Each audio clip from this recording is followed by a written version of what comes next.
3 जून तक आखिरी डेट थी, जो लोग ख्वाहिशमंद थे उन्होंने एप्लीकेशन वगैरह देनी थी, लेकिन वो डेट 19 जून तक बढ़ गई थी। तो उससे भी अंदाज़ा लगा लें कि शायद ये कोई फ़ायदा देने की भी यहाँ पे या जो प्लानिंग हो रही थी इसको टाइम भी दिया गया है, क्योंकि पीआईए को बेचना तो हुकूमत ने है ही, अच्छा बायर तो उसको चाहिए।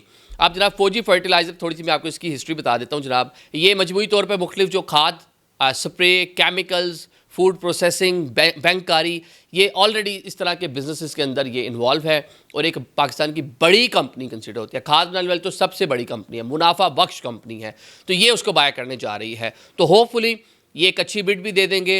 हुकूमत पाकिस्तान कम से कम 50% उसके शेयर्स जो है उसको बेचने का इरादा रखती है। हुकूमत पाकिस्तान का 96% पीआईए के टोटल शेयर्स मौजूद हैं, जिसमें से 50% हुकूमत पाकिस्तान ने निजकारी के ज़रिए वो देने ही देने हैं। अब जनाब माजी में भी एक कोशिश हो चुकी है पीआईए की निजकारी की। आपको पता ही है कि ब्लू वर्ल्ड सिटी का एक कंसोर्शियम बना था।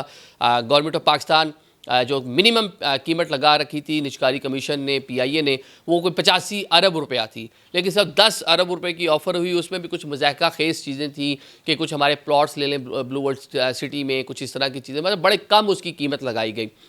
उसको बड़ी कम उसकी कह लें कि मालियत उसके अंदर लगाने की कोशिश की गई, तो वो फ्लॉप हो गई, नहीं हो पाया।